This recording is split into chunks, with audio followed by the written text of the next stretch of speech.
ప్రభు అయిన యేసుక్రీస్తు నామమున మీ అందరికీ వందనములు. ఈ దిన ఆరాధన వర్తమానమునకు గాను కీర్తన 95 1 నుండి 3 వచనాలు కలిసి చదువుకుందాం. కీర్తన 95 1 నుండి 3 వచనాలు కలిసి చదువుకుందాం. రండి, యెహోవాను గూర్చి ఉత్సాహధ్వని చేయుదము, మన రక్షణ దుర్గమును గూర్చి సంతోషగానము చేయుదము. కృతజ్ఞతాస్తుతులతో ఆయన సన్నిధికి వచ్చేదము, కీర్తనలు పాడుచు ఆయన పేరట సంతోషగానము చేయుదము. యెహోవా మహాదేవుడు, దేవతలందరిపైన మహాత్యము గల మహారాజు. ప్రార్థన చేసుకుందాం.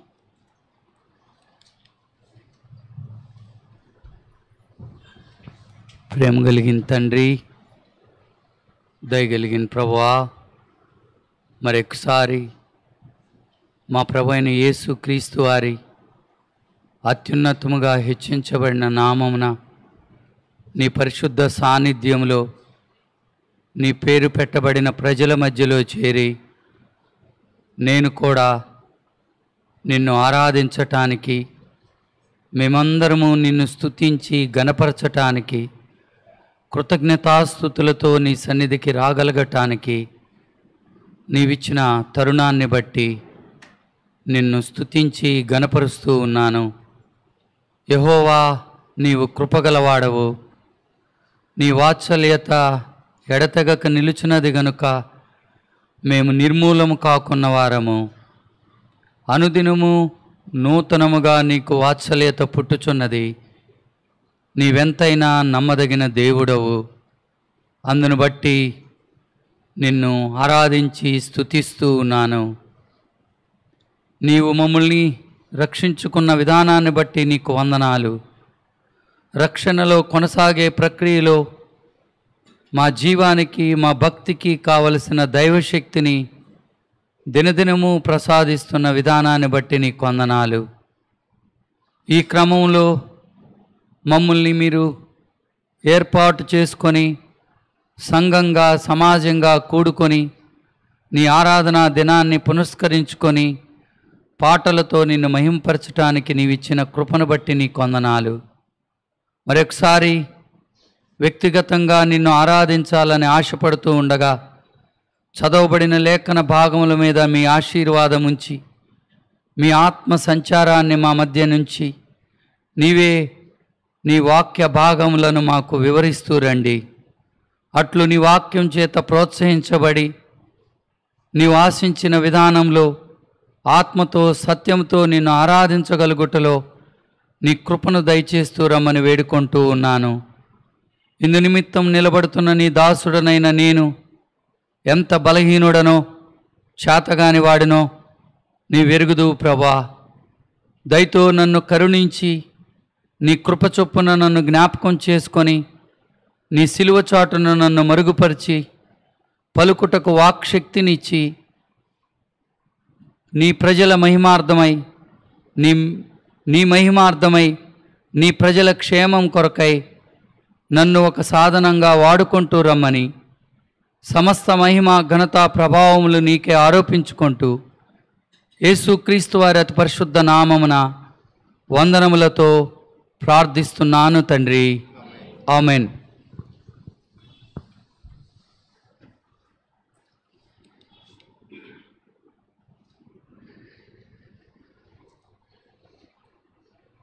మనం చదివిన భాగంలో రండి, యెహోవాను గూర్చి ఉత్సాహధ్వని చేయుదము, మన రక్షణ దుర్గమును బట్టి సంతోషగానము చేయుదము, కృతజ్ఞతాస్తుతులతో ఆయన సన్నిధికి వచ్చేదము, కీర్తనలు పాడుచు ఆయన పేరట సంతోషగానము చేయుదము.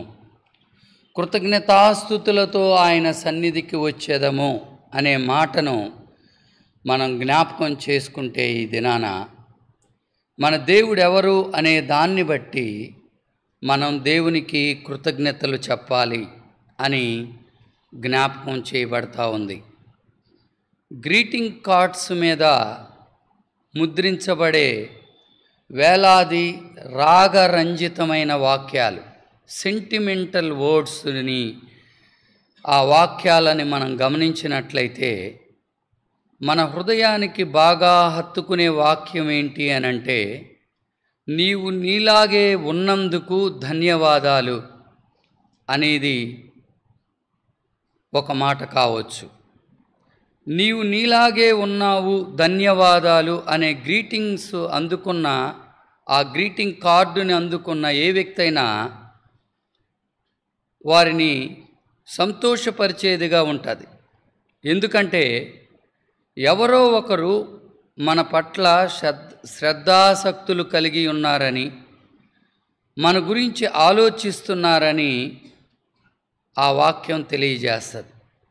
అంటే ఆ వ్యక్తి కొరకు మనమేదో గొప్ప పని చేశామని కాదు, కానీ మనం ఏమై ఉన్నామో అన్నదాన్ని బట్టి ఆ వ్యక్తి మనల్ని అభినందిస్తున్నట్లుగా మనం చూస్తాం.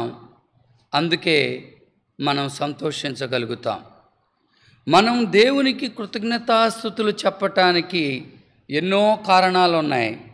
మన జీవితాల్లో దేవుడు ఎన్నో మేళ్ళు చేశాడు, ఎన్నో ఉపకారాలు చేశాడు. ఆ మార్గంలో మనం ఆలోచించినప్పుడు, ఆ విధానంలో, దేవా నీవు నీవై ఉన్నందుకు ఈ దినాన నిన్ను నేను స్తుతిస్తున్నాను, ఆరాధిస్తున్నాను, కృతజ్ఞతాస్తుతులు చెల్లిస్తున్నాను అని చెప్పగలగటం అనేది ఒక గొప్ప సంగతి.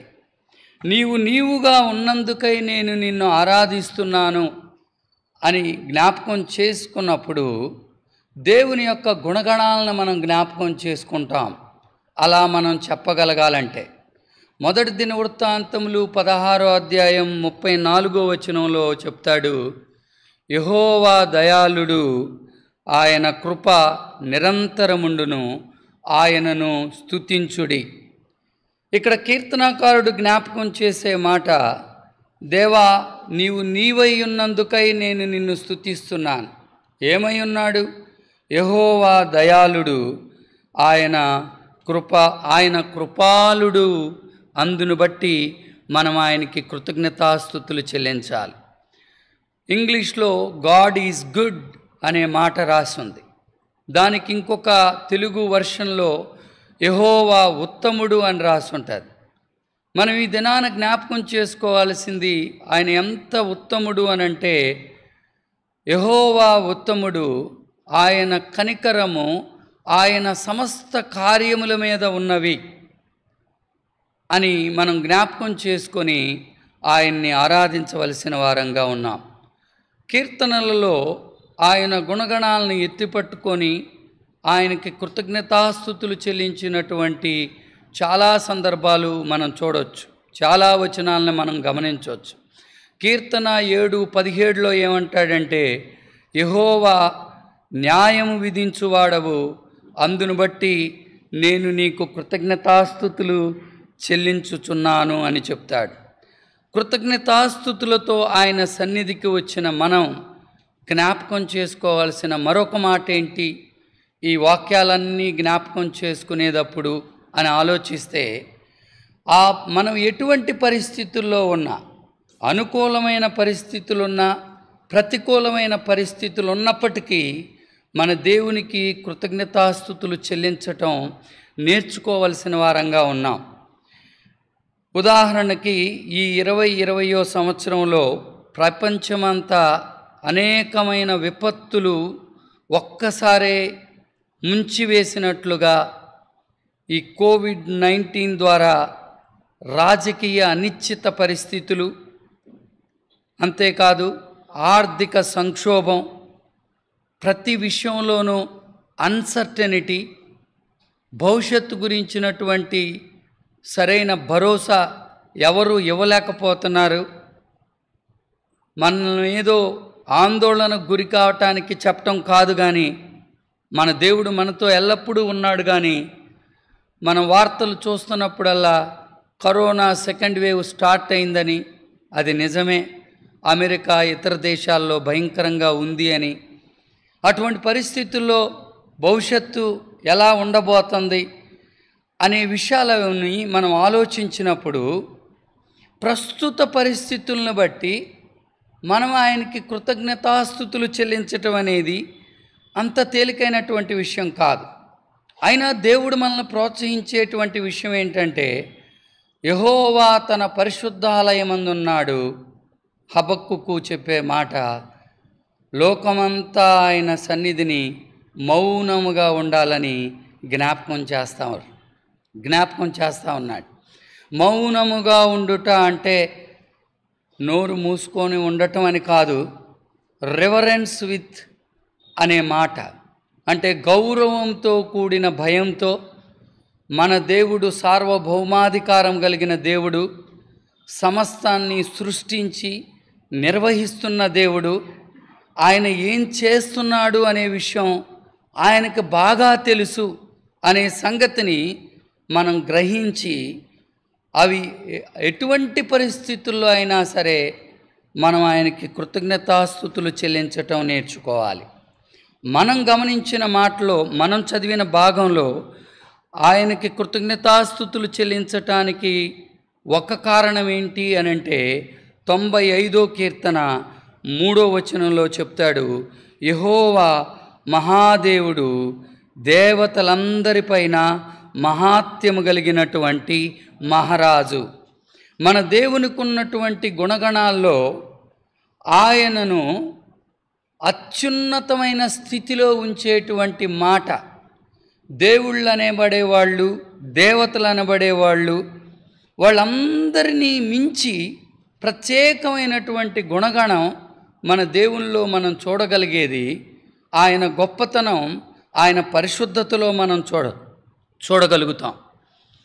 అందుకే మోషే కీర్తనలో నిర్గమాకాండం 15వ అధ్యాయంలో, పరిశుద్ధతను బట్టి నీవు మహనీయుడవు, స్తుతి కీర్తనలను బట్టి నువ్వు పూజ్యుడవు, అద్భుతాలు చేసే దేవుడవు, నీ వంటి వాడెవడు ప్రభువా అని చెప్తాడు.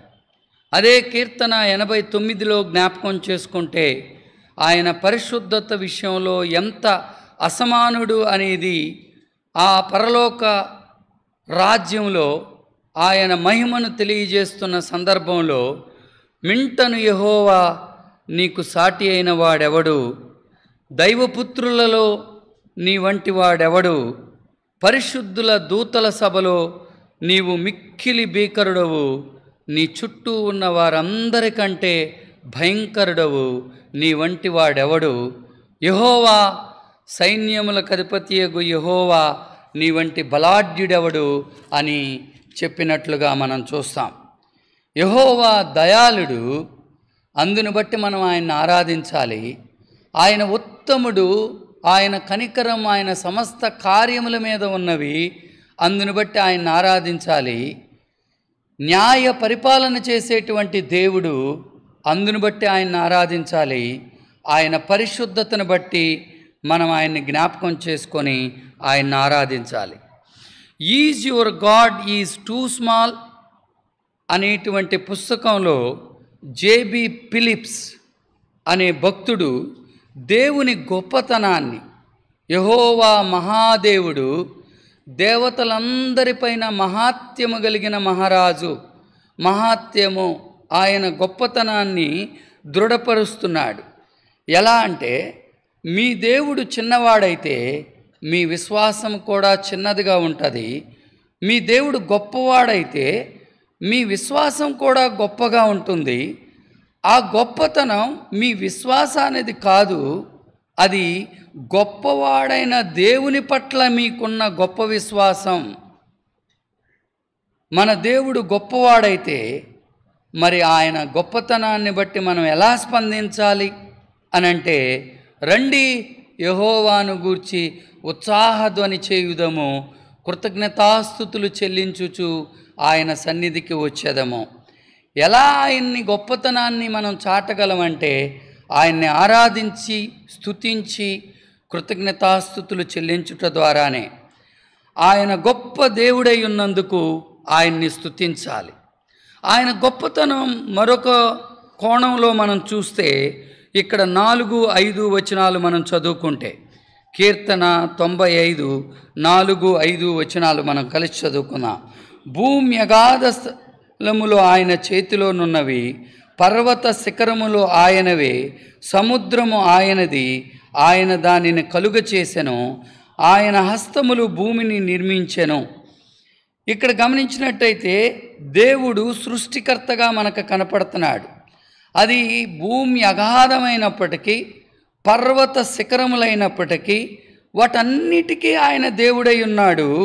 అంటే పర్వత శిఖరం మీద మనం ఉన్నప్పటికీ, అగాధ లోయలలో మనం ఉన్నప్పటికీ, సముద్రమైన, అది ఆరిన నేలైనా, ఏ పరిస్థితుల్లో ఉన్నా, ఏ స్థలంలో ఉన్నా మన దేవుడు అన్ని స్థలాలకి దేవుడై ఉన్నాడు, సమస్త సృష్టికి దేవుడై ఉన్నాడు అనే సత్యాన్ని కూడా జ్ఞాపకం చేసుకొని మనం ఆయన్ని ఆరాధించవలసిన వారంగా ఉన్నాం. సృష్టిని గమనించినప్పుడు ఆయన గొప్పతనం అంత గొప్పగా ఉంటే, మనకివ్వబడినటువంటి రక్షణ సృష్టి కంటే ఎంతో అద్భుతమైనటువంటి రక్షణని మనకు దయచేసిన ఆ దేవుణ్ణి మనం ఈ దినాన జ్ఞాపకం చేసుకొని, ఆయన మనకు దయచేసిన ఆ రక్షణను బట్టి కూడా మనం ఆయనకి స్తుతులు కృతజ్ఞతలు చెల్లించవలసిన వారంగా ఉన్నాం.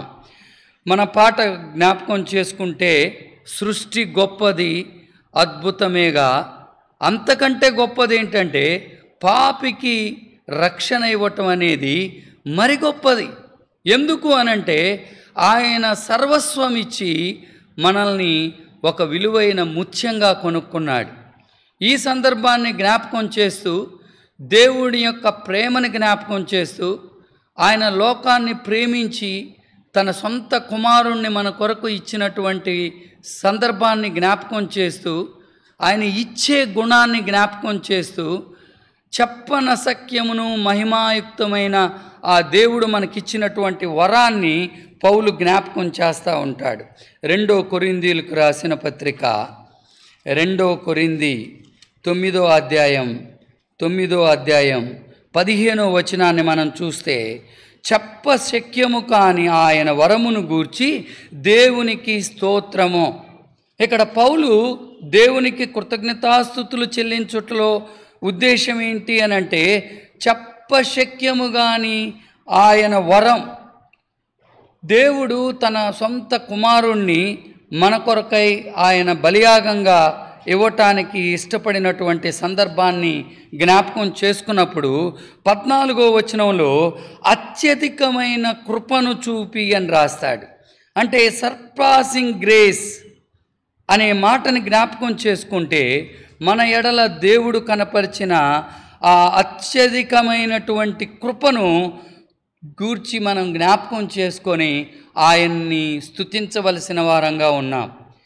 ఈ సందర్భాన్ని జ్ఞాపకం చేసుకున్నప్పుడు, ఏ స్థితిలో మనకు ఆయన తన అత్యధికమైన కృపను చూపించాడు అని జ్ఞాపకం చేసుకుంటే, పౌలు చెప్పిన మాటలు మనందరికీ తెలుసు. అయ్యో నేనెంత దౌర్భాగ్యుడను, ఇట్టి మరణమునకు లోనగు శరీరం నుండి నన్నెవడు విడిపిస్తాడు అనే సందర్భంలో రోమీయులకు రాసిన పత్రిక 8వ అధ్యాయం 7వ అధ్యాయంలో 25వ వచనంలో 24, 25 వచనాలు, అయ్యో నేనెంత దౌర్భాగ్యుడను, ఇట్టి మరణమునకు లోనగు శరీరం నుండి నన్నెవడు విడిపించును, మన ప్రభువైన యేసుక్రీస్తు ద్వారా దేవునికి కృతజ్ఞతాస్తుతులు చెల్లించుచున్నాను. ఇక్కడ పౌలు దేవునికి కృతజ్ఞతాస్తుతులు చెల్లించేటప్పుడు ప్రభు అయిన యేసుక్రీస్తు నామమున కృతజ్ఞతాస్తుతులు చెల్లిస్తున్నాడు. చెప్పనసక్యముగాని వరముగా మన ప్రభు అయిన యేసుక్రీస్తు వారిని మనం జ్ఞాపకం చేసుకున్నప్పుడు, ఆయన మనకు దయచేసినటువంటి సృష్టి కంటే అద్భుతమైనటువంటి ఆ రక్షణ, ఆ పాపం నుండి మనల్ని విడిపించినటువంటి స్థితి, దౌర్భాగ్య స్థితిలో మనం ఉండంగా మేలు చేయాలని తెలుసు కానీ మేలు చేయలేని స్థితి, కీడు చేయకూడదని తెలుసు, ఏ కీడు చేయకూడదో ఆ కీడే ఎవరో బలవంతంగా లాగి తీసుకెళ్ళినట్లుగా చేసేటువంటి స్థితి. అటువంటి దౌర్భాగ్య స్థితిలో దేవుడు మనల్ని జ్ఞాపకం చేసుకొని ఆ పాపం ద్వారా వచ్చేటువంటి నాశనాన్ని, ఆ మరణం నుండి మనల్ని తప్పించటానికి ఆయన చెప్పనసక్యము కాని వరాన్ని మన ప్రభువైన యేసుక్రీస్తు వారిని మనకు దయచేశాడు. అంటే ఆ ప్రభువైన యేసుక్రీస్తు వారి ద్వారా మనకివ్వబడిన పాప క్షమాపణను బట్టి మనం దేవుణ్ణి స్తుతిస్తున్నాం. ఆ ప్రభువైన యేసుక్రీస్తు వారి ద్వారానే ఆయన పరిశుద్ధ సాన్నిధ్యంలోనికి ఈరోజు అడుగుపెట్టగలుగుతున్నాం. మన ఆరాధనలు, మన స్తుతులు, మన కృతజ్ఞతలు ఆయన సన్నిధికి చేరగలుగుతున్నాయి అంటే ఆ ప్రభు అయిన యేసుక్రీస్తు వారి ద్వారా మాత్రమే మనం చేరగలుగుతాం. అందుకే చేరతాయి ఆ స్తుతులు కానీ ఆరాధనలు కానీ. అందుకే మనం ఆరాధించేటప్పుడు కానీ ప్రార్థన చేసేటప్పుడు కానీ ప్రభు అయిన యేసుక్రీస్తు వారి నామమున అని జ్ఞాపకం చేసుకున్నప్పుడు అది ఎంత చెప్పనసక్యం కాని వరమో మనకు జ్ఞాపకం వస్తూ ఉంది. ఆ చెప్పనసక్యం కాని వరాన్ని మనకు దయచేసినప్పుడు అది మన క్రియల వల్ల జరిగినది కాదు, కేవలం విశ్వాసము ద్వారా కృపచేతనే మీరు రక్షించబడ్డారు. ఇది మీ క్రియల వలన కలిగినది కాదు, అది దేవుని వరమే అనే మాటను కూడా మనం జ్ఞాపకం చేసుకుంటాం. అదే తిమోతికి రాసిన 2వ పత్రికలో కూడా చెప్తాడు. తిమోతికి రాసిన 2వ పత్రికలో చెప్పినప్పుడు 2 తిమోతి 1వ అధ్యాయం 9వ వచనం 10వ వచనం కలిసి ఉన్నాయి, చదువుకుందాం. మన క్రియలను బట్టి కాక తన స్వకీయ సంకల్పమును బట్టియు అనాది కాలమునని క్రీస్తు యేసునందు మనకు అనుగ్రహింపబడినదియు క్రీస్తు యేసును మన రక్షకుని ప్రత్యక్షత వలన బయలుపరచబడినదియునైనా తన కృపను బట్టియు మనలను రక్షించి పరిశుద్ధమైన పిలుపుతో ఆయన మనలను పిలిచెను. ఆ క్రీస్తు యేసు మరణమును నిరర్ధకము చేసి జీవమును అక్షయతను సువార్త ద్వారా వెలుగులోనికి తీసుకొని వచ్చాడు. మన ప్రభువైన యేసుక్రీస్తు వారు ప్రత్యక్షమవుట ద్వారా దౌర్భాగ్య స్థితిలో, దరిద్రపు స్థితిలో ఉన్నటువంటి మనలని ధనవంతులుగా చేయటానికి ఆయన దరిద్రుడుగా అవ్వవలసి వచ్చింది. ఎంత దారిద్ర్యానికి దిగజారాడంటే ఫిలిప్పి 2:7-8 వచనాలు మనందరికీ తెలుసు. దేవునితో సమానమైన మహిమ గలవాడై ఉండి మనుష్య కుమారుడిగా ప్రత్యక్షమై దాసుడి స్వరూపము ధరించుకొని తన్ను తానే రిక్తునిగా చేసుకొని శాపగ్రస్తమైన శిలువ మరణం పొందాడు. ఈ క్రమంలో ముళ్ళ కిరీటం పెట్టబడటానికి, వెంట్రుకలు పెరికివేయబడటానికి, ఆయన వీపు చారలుగా దున్నబడటానికి, ముఖం మీద పిడిగుద్దులు గుద్దబడటానికి, అవమానించబడటానికి, ముఖం మీద ఉమ్మి వేయటానికి కూడా, ఆయన మీద ఉన్న బట్టలు పెరికివేయటానికి కూడా ఆయన అనుమతించాడు. సర్వశక్తిమంతుడై ఉన్న దేవుడై ఉండి కూడా మన కొరకై అంత అవమానాన్ని, అవహేళనను, శారీరకమైన మానసికమైనటువంటి హింసను ఆయన భరించవలసి వచ్చింది. అందును బట్టి మనం ఆయన్ని ఆరాధించాలి. అట్లు ఆయన మరణించి సమాధి చేయబడి 3వ దినాన తిరిగి లేచుట ద్వారా మనకు ఆయన దయచేసినటువంటి గొప్ప రక్షణని మనం జ్ఞాపకం చేసుకొని ఆయనని ఆరాధించవలసిన వారంగా ఉన్నాం. ఈ యాత్రా జీవితంలో కొనసాగే ప్రక్రియలో మనం ఆయనకి కృతజ్ఞతాస్తుతులు చెల్లించవలసినటువంటి మరొక సందర్భాన్ని మనం జ్ఞాపకం చేసుకుంటే, మనం ఈ యాత్రా జీవితంలో కొనసాగే ప్రక్రియలో ఆయన రక్తం చేత మనల్ని కొనుక్కొని మనల్ని ఒక సంఘంగా ఆయన సమకూర్చి ఈ సంఘం ద్వారా మనల్ని పరిపరి విధాలుగా పోషిస్తూ భద్రపరుస్తూ తోటి విశ్వాసుల ద్వారా మనల్ని బలపరుస్తూ ఆదరిస్తూ ప్రోత్సహిస్తూ అవమానం నుండి కీడు నుండి మనల్ని తప్పించగలిగినట్లుగా మనకి సహాయపడుతూ ఉన్నాడు. అన్యోన్య సహవాసం ద్వారా మనల్ని ఆయన నడిపిస్తూ ఉన్నాడు. ఇందును బట్టి మనం ఆయనకి కృతజ్ఞతాస్తుతులు చెల్లించాలి. అటువంటి సందర్భం దావీదు జీవితంలో మనం చూడవచ్చు. 1 సమూయేలు 25వ అధ్యాయంలో దావీదు దేవునికి స్తోత్రము కృతజ్ఞతాస్తుతులు చెల్లించిన సందర్భాన్ని మనం గమనించినట్లయితే 1 సమూయేలు 25వ అధ్యాయం 32వ వచనం అందరం కలిసి చదువుకుందాం. అందుకు దావీదు, నాకు ఎదురుపడుటకై నిన్ను పంపిన ఇశ్రాయేలీల దేవుడవైన యెహోవాకు స్తోత్రము కలుగునుగాక. నేను పగ తీర్చుకొనకుండా ఈ దినము ప్రాణము తీయకుండా నన్ను ఆపినందుకై నీవు ఆశీర్వాదము నొందుదువుగాక. ఇక్కడ దావీదు యెహోవాకు స్తోత్రము చెల్లించటానికి గల కారణం, పగ తీర్చుకుంటానికి ప్రయత్నం చేశాడు. విశ్వాసులమైనటువంటి మనం కీడుకు ప్రతికీడు చేయటం కానీ పగ తీర్చుకోవటం కానీ అది మన పని కాదు, అది దేవుని పని.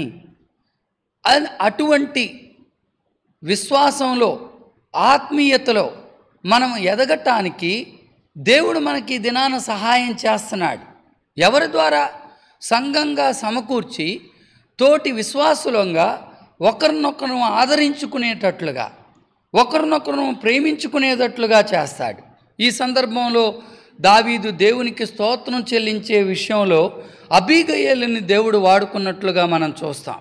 అబీగయేలు అనే మాటకు అర్థం ఫాదర్స్ జాయ్, ఫాదర్స్ డెలైట్. దేవుణ్ణి సంతోషపెట్టేది, ప్రభువుని సంతోషపెట్టే వ్యక్తిగా మనకు కనపడుతుంది. ఆ అబీగయేలుని దేవుడు వాడుకొని ఏ దావీదైతే రాజు కాబోతూ ఉన్నాడో ఆ రాజు కాబోయే ముందు, రాజుగా పట్టాభిషేకం చేయబోయే ముందు దేవుడు 3 రకాల పరీక్షలు గుండా దావీదుని తీసుకొని వెళ్ళాడు. సౌలు విషయంలో 2 పరీక్షలను ఆయన పెట్టాడు.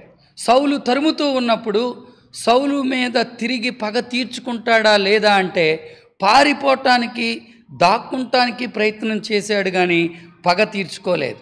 ఆ విషయంలో దావీదు సక్సెస్ అయ్యాడు. సౌలు దొరికినప్పుడు కూడా సౌలుని చంపటానికి ఏమాత్రం ఇష్టపడలేదు. ఆ 2వ విషయంలో కూడా దావీదు సక్సెస్ అయ్యాడు.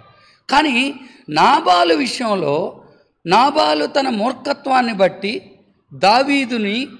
దావీదు అనుచరుల్ని తను తోలనాడటం మూలాన, తను తృణీకరించటం ద్వారా దావీదుకు కోపం రేగి నాబాలు కానీ నాబాలుకి చెందినటువంటి ఒక మగనాలు కూడా ఉండటానికి వీల్లేదని సవాలుగా తీసుకొని పగ తీర్చుకుంటానికి, రక్తాపరాధానికి వెళ్తున్న సందర్భంలో అబీగయేలుని దేవుడు వాడుకొని ఆ రక్తాపరాధం జరగకుండా, కీడు జరగకుండా, అవమానం పొందకుండా, తను రాజుగా కాబోయే తన భవిష్యత్తు నాశనం కాకుండా దేవుడు తప్పించినట్లుగా మనం చూస్తాం. 39వ వచనాన్ని మనం గమనించినట్లయితే అక్కడ నాబాలు చనిపోయినని దావీదు విని యెహోవా నాబాలు చేసిన కీడును అతని తల మీదకి రప్పించెను గనక తన దాసుడనైన నేను కీడు చేయకుండా నన్ను కాపాడి నాబాలు వలన నేను పొందిన అవమానమును తీర్చిన యెహోవాకు స్తోత్రము.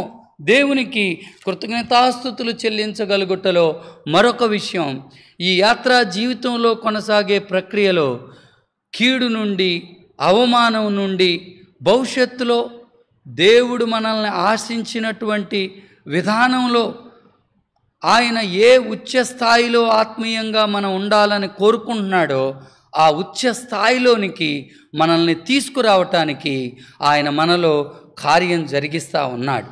అందుని బట్టి ప్రభువుని ఆరాధించాలి. ఇవన్నీ కూడా అబీగయేలు ఎదురుపడటం, దావీదు అలాంటి కీడు నుంచి తప్పించబడటం, అలాంటి సందర్భాలు మన జీవితాల్లో కూడా మనం జ్ఞాపకం చేసుకున్నప్పుడు మనం ఒక మాటను జ్ఞాపకం చేసుకొని ప్రభువుని ఆరాధించాలి. పరిస్థితులు ఎలా ఉన్నా ఆయనను ప్రేమించు వారికి, అనగా ఆయన సంకల్పం చొప్పున పిలువబడిన వారికి మేలు కలుగుటకై సమస్తమును సమకూడి జరిగించేటువంటి దేవుడుగా మనం ఈ దినాన ఆయన్ని ఆరాధించి కృతజ్ఞతాస్తుతులు చెల్లించవలసిన వారంగా ఉన్నాం.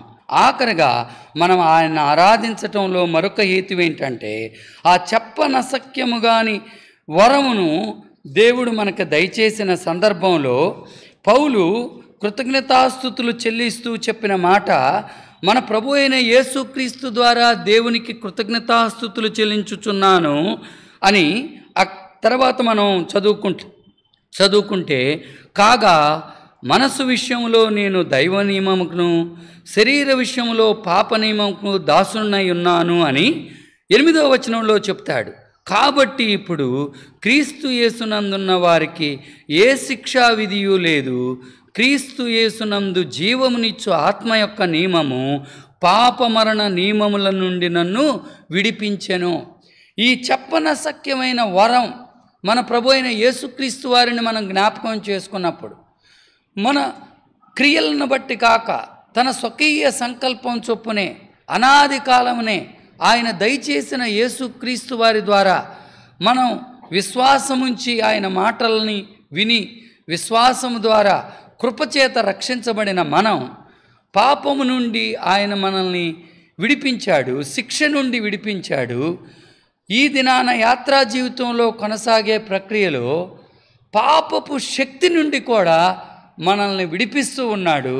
ఒక దినానికి ఆయన యొక్క ప్రథమ ఫలముగా మనం ఉన్నాం. ఆయన ఆత్మను మనకు దయచేసి మనల్ని ఆయన ప్రథమ ఫలముగా మనల్ని చేసుకున్నాడు. దత్తపుత్రాత్మను మనకు దయచేశాడు. సమయ పాలనను బట్టి మనం చూడట్లేదు.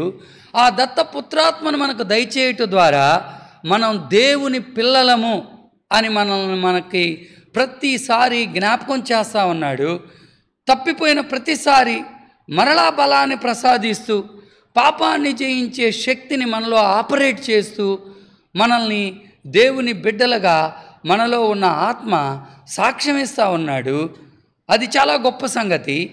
మన జీవిత కాలానికి సరిపడినటువంటి పాపక్షమాపణని దయచేసిన దేవుడు పాపాన్ని జయించే శక్తిని మనకు దయచేయటం మాత్రమే కాక, మూడవదిగా ఆ దత్తపుత్రాత్మ, ఆ ప్రథమ ఫలము ద్వారా, ఆ ఆత్మ ద్వారా మనకు జరిగేటువంటి మేలేంటి అనంటే, ఆ రోమాపత్రిక 8వ అధ్యాయం 23వ వచనంలో ఆత్మ యొక్క ప్రథమ ఫలము నొందిన మనము కూడా దత్తపుత్రత్వము కొరకు, అనగా మన దేహము యొక్క విమోచనము కొరకు కనిపెట్టుచు మనలో మనము మూలుగుచున్నాము. First fruit of the spirit, దత్తపుత్రాత్మను మనకు దయచేయటం ద్వారా, ఆత్మ అనే సంచకరువుని మనకు దయచేయటం ద్వారా ఫ్యూచర్ ఇన్హెరిటెన్స్, మనం రాబో కాలంలో పొందబోయే స్వాస్థ్యానికి మనల్ని హక్కుదారునిగా చేసినట్లు ఆత్మ దేవుణ్ణి మనకు సంచకరువుగా దయచేయటం మాత్రమే కాదక్క, మన దేహం యొక్క విమోచన కొరకు, మనకు దేహం యొక్క విమోచన విషయంలో కూడా ఆ దత్తపుత్రాత్మను మనకు దయచేసి రెడెంప్షన్ ద్వారా రిజరక్షన్లోనికి మనల్ని నడిపిస్తూ ఉన్నాడు.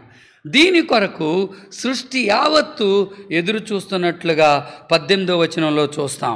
మన ఎడల ప్రత్యక్షము కాబోవు మహిమ ఎదుట ఇప్పటి కాలపు శ్రమలు ఎన్నదగినవి కావని ఎంచుచున్నాను. దేవుని కుమారుల ప్రత్యక్షత కొరకు సృష్టి మిగుల ఆశతో తేరి చూచుచూ కనిపెట్టుచున్నది. దేన్ని బట్టి మనం ఆరాధించాలి ప్రభువుని ఈ దినాన అనంటే, మొదటిగా ఆయన యొక్క పరిశుద్ధతను బట్టి మనం ఆయన ఆరాధిస్తాం. ఆయన యొక్క మంచితనాన్ని బట్టి మనం ఆయన్ని ఆరాధిస్తాం. ఆయన ఎంత గొప్ప దేవుడో మనం జ్ఞాపకం చేసుకొని ఆయన ఆరాధిస్తాం. ఆయన గొప్పతనం, ఆయన సృష్టిని మనం చదవటం ద్వారా మనకు తెలుస్తూ ఉంది.